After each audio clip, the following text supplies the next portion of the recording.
교재 18페이지를 제가 읽겠습니다. 이 시의 저자인 다윗은 모든 원수의 손에서, 특히 사울의 손에서 구원해 주신 하나님께 감사하며 이렇게 노래합니다. 나의 힘이신 여호와여, 내가 주를 사랑합니다. 여호와는 나의 반석이시요 나의 요새시요 나를 건지시는 이시요 나의 하나님이시요 내가 그 안에 피할 나의 바위시요 나의 방패시요 나의 구원의 뿌리시요 나의 산성이십니다. 우리가 환난 날에 부르짖을 때 하나님께서는 외면하지 않으시고 들어주십니다. 그리하여 한때 나를 쫓았던 원수를 주님의 발 아래 굴복하게 하십니다. 우리가 하나님의 도를 지키고 하나님을 떠나지 아니하면 우리 하나님께서 내 의를 따라 상 주시고 내 손의 깨끗함을 따라 갚아주십니다. 주님은 자비로운 자에게 자비를 나타내시고 완전한 자에게는 주의 완전하심을 보이시는 분이기 때문입니다. 아멘. 오늘 18편은 여러분 방금 읽은 대로 표제를 한번 보시죠.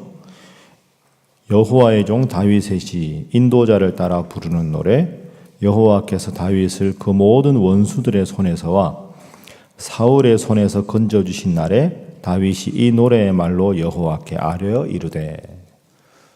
모든 원수가 누군지는 잘 모르지만 사울의 손에서 건져주신 날에 이 다윗이 이 노래로 하나님께 찬양했습니다. 그런데 여러분 한번 생각을 가만히 해보시면 다윗이 원래 이새의 아들입니다. 이름 없는 목동이었죠.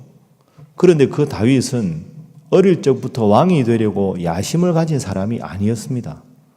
항상 막내 아들로 아버지가 시킨 일 열심히 하고 양을 열심히 치고 하나님께서 그의 삶을 인도하는 대로만 갔습니다. 형들이 전쟁터에 있을 때 독려하러 갔다가 그 골리앗을 보고 하나님께서 마음을 주셔서 골리앗을 물리치고, 그래서 백성들의 마음이 하나님께서 다윗을 향하게 하셔서 다윗이 점점 승승장구하게 되고, 그래서 결국은 왕이 됩니다. 성경 말씀을 가만히 읽어보면 다윗이 처음부터 왕이 되려고 인간적인 야심을 세우고 하나님께 떼를 쓴 게 아니고요. 하나님께서 다윗을 귀하게 보셔서 왕의 자리까지 올려주셨습니다. 자, 그렇다면 다윗 입장에서 자기가 왕이 되려고도 하지 않았는데 사울이 자꾸 다윗의 인기가 많아지고 자기는 자꾸 하나님으로부터 멀어지기 시작하면서 다윗을 죽이려고 계속 가진 노력을 다합니다. 얼마나 사울이 집요하게 다윗을 죽이려고 합니까? 그 정도 되면 다윗이 하나님 앞에 막 불평을 토로하고 하나님 앞에 막 역정을 내고, 하나님 왜 이러십니까? 제가 언제 왕 한다 그랬습니까? 왜 저를 이렇게 힘들게 하십니까? 그렇게 원망할 만한데 오늘 18편 말씀에 사울이 그렇게 다윗을 집요하게 쫓아다녔지만 다윗은 사울에게 원수를 갚지 않았습니다. 그리고는 오늘 하나님께 도리어 찬양합니다. 그래서 오늘 본문 말씀을 통해 우리가 첫 번째로 기도할 제목은 하나님 범사에 감사하는 자가 되게 하여 주옵소서 하는 기도 제목입니다. 어려움도 많았습니다. 자, 어려움을 예를 한번 들어보죠. 우리 4절 5절 한번 보겠습니다. 4절 5절 함께 읽습니다. 시작. 사망의 줄이 나를 얽고 불의의 창수가 나를 두렵게 하였으며 수월의 줄이 나를 두르고 사망의 올무가 내게 이르렀도다. 아멘. 4절과 5절은 그 다윗이 사울이 집요하게 다윗을 쫓아오면서 당했던 큰 어려움입니다. 그 4절에 보면 사망, 5절에 보면 또 사망. 스올은 지옥을 뜻합니다. 지옥, 음부, 지옥. 그러니까 다윗은 아무런 잘못이 없었는데 하나님께서 다윗을 왕으로 세우려는 계획 때문에 사울에게서 나가는 고통이 사망의 고통, 지옥의 고통 같았습니다. 그런데 그 사망과 지옥의 고통 속에서도 다윗은 하나님을 찬양합니다. 1절 말씀 우리가 잘 아는 말씀이죠. 나의 힘이신 여호와여, 내가 주를 사랑합니다. 그렇게 가진 고통과 고난을 겪으면서도 인간적인 상황을 본 게 아니라 하나님 앞에서 하나님을 살아가는 마음을 평생 가졌습니다. 그래서 성경 말씀에 보면 이는 내 마음에 합한 자라. 그 얼마나 위대한 칭찬입니까? 하나님의 마음에 합한 자가 다윗이다.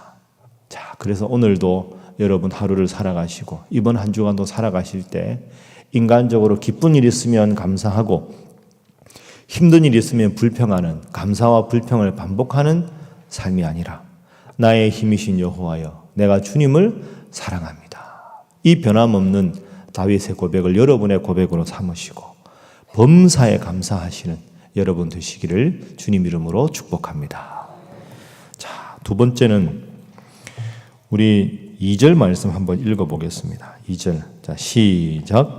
여호와는 나의 반석이시요 나의 요새시요 나를 건지시는 이시요 나의 하나님이시요 내가 그 안에 피할 나의 바위시요 나의 방패시요 나의 구원의 뿌리시요 나의 산성이시로다.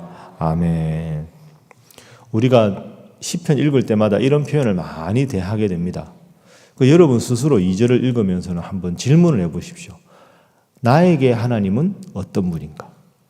다윗은 반석, 요새, 건지시느니, 바위, 방패, 구원의 뿔, 산성 이렇게 노래합니다. 하나님에 대한 표현이 많다는 것은 그만큼 하나님을 체험하는 다양한 체험이 있다는 뜻이죠.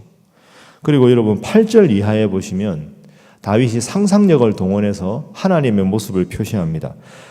그의 코, 하나님의 코에 연기가 오르고 입에서 불이 나와 사르고 9절에 그가 또 하늘을 들이우시고 강림하시고 10절 그룹을 타고 다니시고 바람 날개를 타고 높이 솟아오르셨다. 그러니까 하나님에 대해서 온갖 상상력을 동원해서 하나님의 모습을 표현합니다. 이게 가능한 이유가 뭘까요? 그만큼 하나님과 관계가 가깝다는 거죠. 하나님은 나의 요새시고 반성이시고 그가 그룹을 타고 다니시고 바람 날개로 다니시고 그러니까 다윗이라는 사람은 삶을 살아가면서 온통 생각이 하나님께 집중되어 있는 사람. 그래서 든든한 바위를 보면서도 야, 저 바위가 험준하다가 아니라 나에게 하나님은 저 험준한 바위다. 난공불락의 요새를 보면서 저 요새가 정말 군사적으로 훌륭하다가 아니라 하나님은 나에게 요새가 되신다. 그러니까 모든 자연 만물을 대하면서 모든 것을 하나님과 연관해서 이해하고 있습니다. 우리가 앞서 보았던 시편 8편 말씀도 주의 손가락으로 만드신 주의 하늘과 그의 베풀어 주신 달과 별들. 자, 참 다윗이 훌륭한 사람이지요. 그럼 우리가 이제 스스로에게 묻습니다. 나는 하나님을 누구라고 이해하는가? 하나님은 나에게 반석이신가? 요새이신가? 여러분이 만약에 오늘 시편을 돌아가서 쓰신다 하면 여러분은 하나님은 나의 무엇이다 할 때 그 무엇을 어떻게 표현하겠습니까? 제가 설교 준비하면서 저도 한번 생각을 해봤습니다. 제가 자주 쓰는 표현, 김동호 목사님이 워낙 반복하는 거 중요하다고 말씀하세요. 제가 생각하기에 하나님은 제가 늘 하는 건 나보다 나를 더 잘 아시는 분. 그리고 신약 성경에 가보면 예수님께서 너희는 나의 친구라 이렇게 말씀하셨습니다. 그러니까 저는 하나님은 나의 친구이십니다. 저는 설교 준비하면서 그런 생각을 한번 해봤습니다. 하나님이 제 친구라고 제가 막 대하겠다 이런 게 아니고요. 우리는 여러분 새벽기도 나오시는 분들은 신앙생활 오래오래 하신 분들 아닙니까? 하나님 말씀을 듣고 하나님이 주인이고 내가 종으로 하나님 말씀에 순종한다 하는 것도 중요한데 그보다 더 높은 단계는 내가 주님의 친구가 되는 단계입니다. 친구는 스스로 알아서 하는 겁니다. 무슨 말이냐 하면 주님이 주인이 되셔서 말씀하신 것 따라 무조건 순종하는 것도 중요한데 말해야 아나 이런 말 있잖아요. 그러니까 주님이 말하지 않아도 정말 친한 친구면 이 친구가 도와달라고 하지 않아도 이 친구가 뭘 원하는지 알아서 그 친구를 위해서 알아서 스스로 해주는 단계. 그 예수님께서 너희는 나의 친구다. 그래서 우리는 원래는 주님의 종의 단계, 그 다음에는 주님의 자녀의 단계, 그런데 종과 자녀의 공통점은 주인이 시키는 대로, 부모가 시키는 대로 하는 거죠. 자녀 다음에 우리가 지향해야 할 단계는 친구의 단계입니다. 자녀도 장성하게 되면 부모님께서 뭘 하면 기뻐하실까를 알아서 하는 것이 성숙한 자녀지요. 주님, 제가 주님 친구가 되어 오늘도 제 손이 주님의 손이 되게 하시고 제 발이 주님의 발이 되게 하여 주옵소서. 그래서 주님께서 원하시는 바를 여러분이 스스로 알아서 잘 해서, 야, 정말 너는 나의 훌륭한 친구다, 훌륭한 나의 동역자다 하는 주님의 흐뭇한 칭찬 얻을 수 있는 여러분 될 수 있기를 주님 이름으로 축복합니다. 자, 이제 마지막입니다. 마지막은 우리 3절 말씀을 다시 한번 읽어보겠습니다. 3절. 자, 시작. 내가 찬송받으실 여호와께 아뢰리니 내 원수들에게서 구원을 얻으리로다. 아멘. 자, 여러분, 이 3절이 오늘 영적인 삶에서 아주 중요합니다. 3절 후반부에 보면 내 원수들이라는 말이 나옵니다. 가깝게는 사울과 그의 무리들이죠. 다윗을 죽이려고 오니까. 그런데 그 원수 갚는 일을 다윗이 어떻게 생각하느냐. 3절 앞부분 여호와께 아뢰리라. 자, 여기서 우리가 하나 생각할 게 있습니다, 여러분. 제가 이 말씀 준비하면서 이게 참 중요한 삶의 원리다 생각했는데요. 지금 다윗의 눈에는 다윗과 그를 죽이려고 오는 사울 왕과 그의 무리들입니다. 다른 모든 사람 눈에는 다윗과 사울의 무리들이 보입니다. 그러면 다윗은 이 사울의 손에서 어떻게 내가 죽지 않을 수 있을까를 고민해야 하는데 다윗의 3절 기도를 보십시오. 하나님께 아뢰겠다. 그러니까 원수가 없는 일을 내가 어떻게 노력해서 다윗으로부터 사울로부터 살아날까가 아니라 사울 왕과 나의 관계는 이 관계가 중요한 게 아니라 하나님과 나의 관계가 중요해서 하나님께 내가 기도하면 하나님께서 알아서 사울 왕을 막아주실 것이다. 이게 다윗의 관점입니다. 그래서 세 번째 기도 제목은 하나님, 나와 원수의 관계가 아니라 늘 나와 하나님의 관계에 초점을 맞추게 하소서 하는 기도가 필요합니다. 우리가 인간관계가 자꾸 얽히고 우리 뜻대로 안 될 때가 많지 않습니까? 내 자녀라도 때로는 다툼이 있고 갈등이 있을 수 있고 평생을 산 부부라도 마음이 안 맞을 때가 있는데 인간관계를 내가 해결하려고 하면 자꾸 감정이 앞서고 때로는 더 다툼이 생기고 불화가 생깁니다. 다윗은 죽이려고 자신에게 찾아오는 사울을 주목한 게 아니라 하나님께 아뢰겠습니다. 하나님 제 형편을 아시지 않습니까? 그래서 하나님께서 사울 왕을 막아주시는 이게 다윗이 훌륭한 영적인 삶이라는 근거가 됩니다. 자, 그래서 아까 읽은 4절과 5절에 사망과 같은 큰 고통이 옵니다. 그런데 그 결과가 어떻게 됩니까? 하나님께만 기도했을 때 31절 말씀, 다윗의 위대한 고백입니다. 함께 읽어봅니다. 시작. 여호와 외에 누가 하나님이며 우리 하나님 외에 누가 반석이냐. 아멘. 나는 영원히 하나님께만 초점을 맞추겠다. 하나님과 나의 관계에만 집중하겠다. 그러면 하나님께서 모든 관계는 맡아서 주관해 주신다. 마지막 42절. 내가 그들을 바람 앞에 티끌같이 부서뜨리고 거리에 진흙같이 쏟아버렸나이다. 아멘. 누가 해주신 겁니까? 하나님이 해주신 겁니다. 그래서 오늘 본문의 중요한 교훈, 하나님 앞에 내가 바로 서기만 하면 하나님은 나의 모든 문제를 해결해 주신다.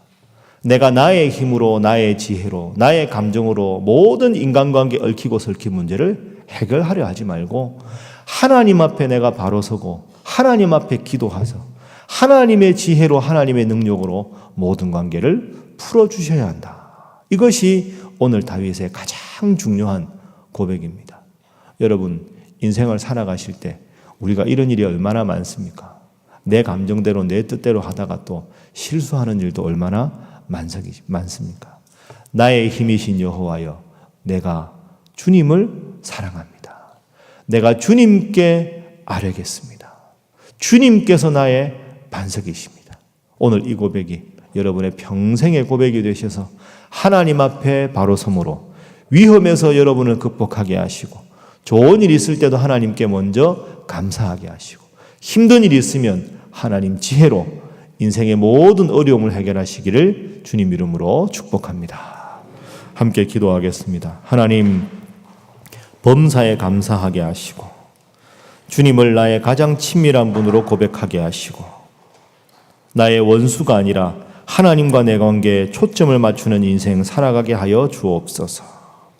한 주간 여러분의 삶을 통해 위에서 기도하시고 특별히 경색된 남북관계, 혼란한 국내 정세 가운데 하나님께서 개입하시고 도와주셔서 주님의 뜻이 이 나라에 이루어지게 하여 주옵소서.